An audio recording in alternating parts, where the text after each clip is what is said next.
Remember when I told you no matter where I go, I'll never leave your side, you will never be alone. Even when we go through changes, even when we're old, remember that I told you I found my way back home.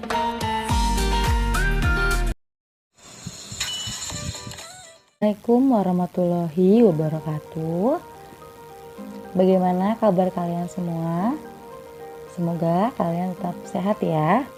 Nah, kali ini Ibu akan melanjutkan materi yang telah kita bahas di pertemuan sebelumnya.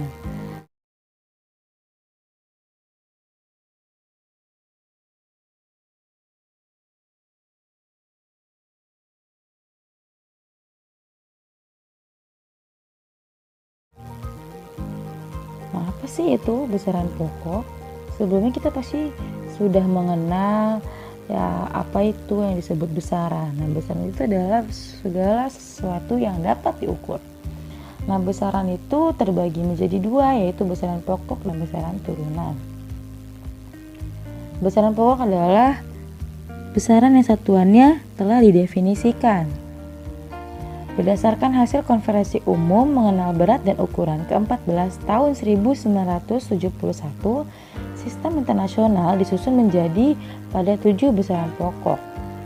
Nah, apa aja nih besaran pokoknya? Ini ada panjang, ada massa, waktu, kuat arus, suhu, jumlah zat, intensitas cahaya. Nah, kalau panjang satuannya meter atau m, massa itu kilogram atau kg, waktu itu second atau detik atau s, kuat arus itu ampere atau a, suhu itu Kelvin atau K, bukan Celsius tapi Kelvin. Jadi ini satuan internasionalnya ya. Kalau jumlah zat itu mol, intensitas cahaya itu adalah kandela. Nah, ini untuk alat ukurnya beberapa aja. Nah, ini bisa penggaris, bisa roll meter, metlin, kalau neraca, ada timbangan, dan seterusnya seperti itu. Jadi kalian ini harus mengetahui dan memahami dan harus menghafal juga kalau bisa mengenai apa sih itu besaran pokok dan satuannya dan apa itu alat ukurnya ya. Lanjut, untuk materi kali ini Ibu hanya akan membahas yaitu panjang, massa, dan waktu. Nah, untuk keempat lainnya akan dibahas atau dipelajari di bab-bab selanjutnya. Yang pertama itu adalah panjang. Panjang menggunakan satuan dasar atau satuan internasional itu adalah meter. Alat ukur mengukur satuan panjang diantaranya ada penggaris, mistar, atau roll meter. Nah, ini adalah contohnya ya. Dan Ibu rasa kalian sudah pasti mengerti bagaimana cara mengukur menggunakan alat-alat tersebut. Nah, pasti ya setelahnya ini ya, seperti jangka sorong. Nah, ini pasti lumayan baru untuk kalian. Nah, ini ketelitiannya yaitu 0,01 cm atau 0,1 mm. Lanjut, ini mikrometer sekrup. Ini juga sama, kalian juga pasti baru untuk mendengarnya dan melihatnya juga. Nah, ketelitiannya itu adalah 0,01 cm atau 0,1 mm. Seperti itu. Nah, kita akan membahasnya. Yang pertama, cara menggunakan jangka sorong. Tadi udah bilang bahwa kalau untuk penggunaan penggaris dan segala macam itu Ibu harap, Ibu yakin bahwa kalian semua sudah bisa gitu mengukurnya. Nah, Ibu akan hanya menjelaskan mengenai bagaimana cara menggunakan jangka sorong. Nah, tadi sebelumnya jangka sorongnya kan berbentuk alat gitu ya. Nah, ini hanya ilustrasinya seperti ini. Nah, ini sudah dalam bentuk pengukuran. Di sini ada 4, 5 gitu, ini sentimeter, yang di bawahnya itu ada angkanya 0, 5 sampai 10 ya. Bagaimana caranya? Nah, sebelumnya kita harus mengetahui dulu nih apa aja bagian-bagian yang ada di dalamnya. Nah, yang paling atas itu disebut skala utama. Nah, yang di bawahnya itu adalah skala nonius. Ini sudah mulai menghitung. Yang pertama itu ada 4, itu 4 itu angka atasnya. Lalu ini 4,1, 4,2, 4,3. Nah, itu ada kata A. Kenapa A? Karena skala noniusnya dimulai setelah si 4,3 ini. Nah gitu. Jadi bukan sebelumnya, tapi setelah skala utama gitu.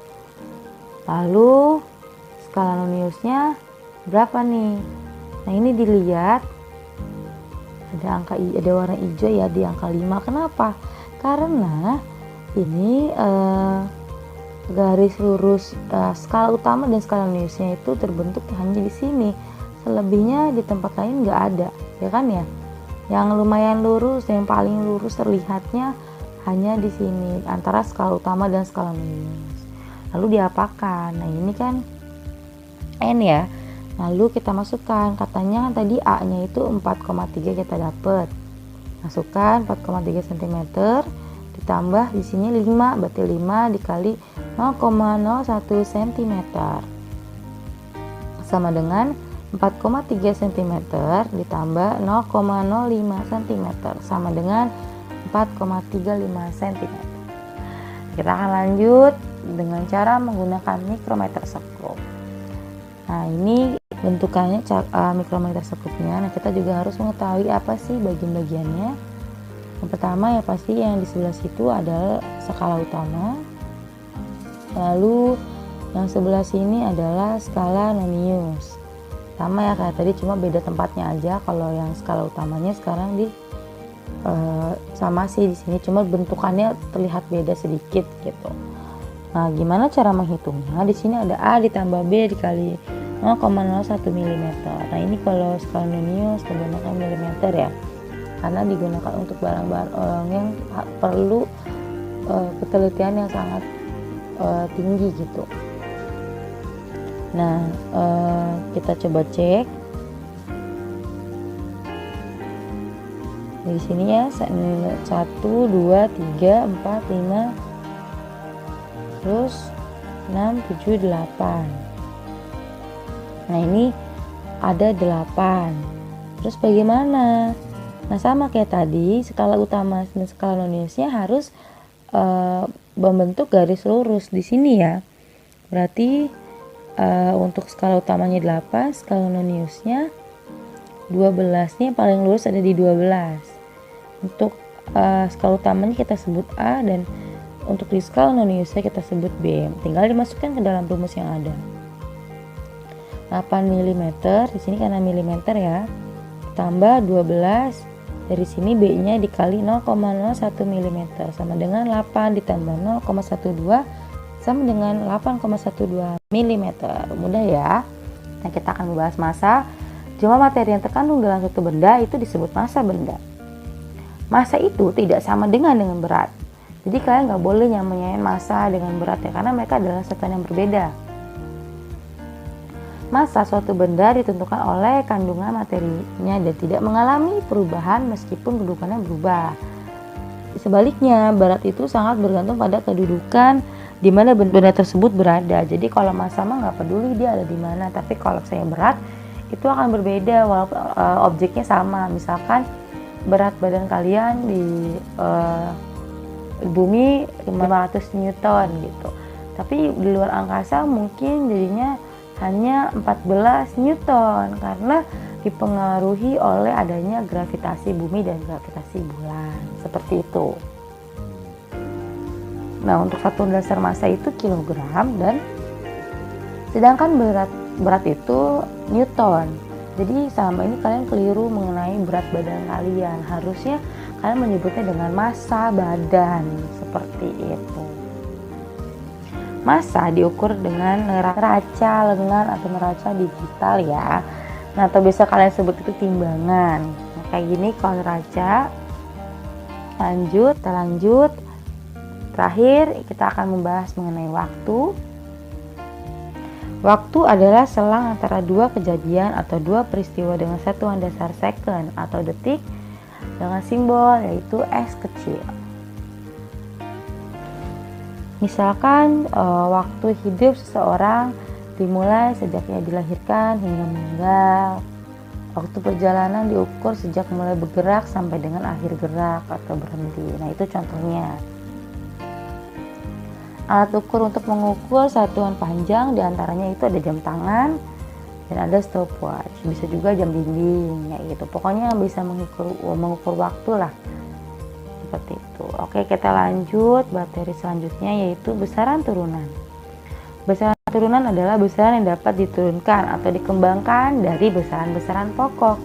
Contoh-contohnya adalah luas, volume, konsentrasi larutan, dan laju pertumbuhan. Nah, ini adalah besaran-besaran yang akan kita bahas di bab ini gitu untuk besaran turunan. Sebenarnya banyak, cuman yang hanya dibahas di bab ini hanya 4 ini. Terus kapan kita akan membahasnya, yang lain-lainnya nanti ada di pertemuan atau di bab-bab selanjutnya.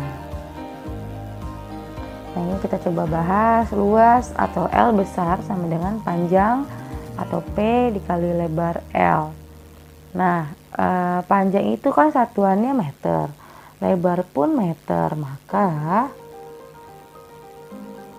meter kali meter hasilnya menjadi meter kuadrat atau meter pangkat 2 ya. Jadi kalau aslinya itu panjang saja meter atau lebar itu meter, nah ini karena dia mencari luas, berarti kita butuh panjang kali lebar, berarti M dikali M menjadi meter kuadrat, begitu. Lanjut, untuk volume juga sama. Untuk mencari volume yaitu panjang dikali lebar dikali tinggi. Untuk satuan panjang itu meter, lebar juga meter, dan tinggi itu meter. Nah, berarti kalau meter yang ada 3, berarti kalau dikalikan menjadi meter pangkat 3 atau meter kubik, gitu ya. Lanjut, kita akan membahas yang ketiga mengenai konsentrasi larutan. Konsentrasi larutan itu rumusnya adalah massa zat pelarut sama dengan volume pelarut. Tadi untuk volume kita sudah tahu, dan massa zat juga kita sudah tahu bagaimana gitu ya. Massa dan volumenya apa gitu satuannya. Kalau massa itu kilogram atau gram. Nah, kalau misalnya volume itu bisa liter atau mililiter atau kubik gitu. Nah, tentukan konsentrasi larutan tersebut nih. Adit membuat larutan gula dengan mencampur 5 gram gula ke dalam 250 air atau pelarut. Tentukan konsentrasi lanjutan gula tersebut. Jawab, konsentrasi larutannya sama dengan 5 gram dibagi 250 ml atau sama dengan 0,02 gram atau per mililiter. Gitu. Gampang ya, jadi tinggal dibagi aja nih, masanya berapa dibagi volumenya berapa, seperti itu. Lanjut,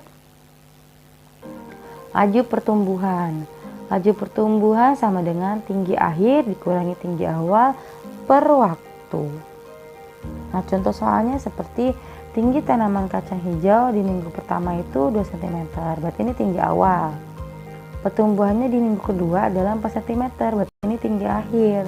Berapakah laju pertumbuhan tanaman kacang hijau tersebut? Nah, cara menjawabnya adalah tinggi akhirnya kan 4 cm dikurangi 2 cm per 2 minggu. 2 minggu kenapa? Karena tadi kan 1 minggu 2 cm, 2 minggu jadi 4 cm, berarti lamanya adalah 2 minggu ya, bukan 1 minggu. Tinggal dibagi 4 dibagi 2 kan 2 dibagi 2 1, berarti 1 cm per minggu.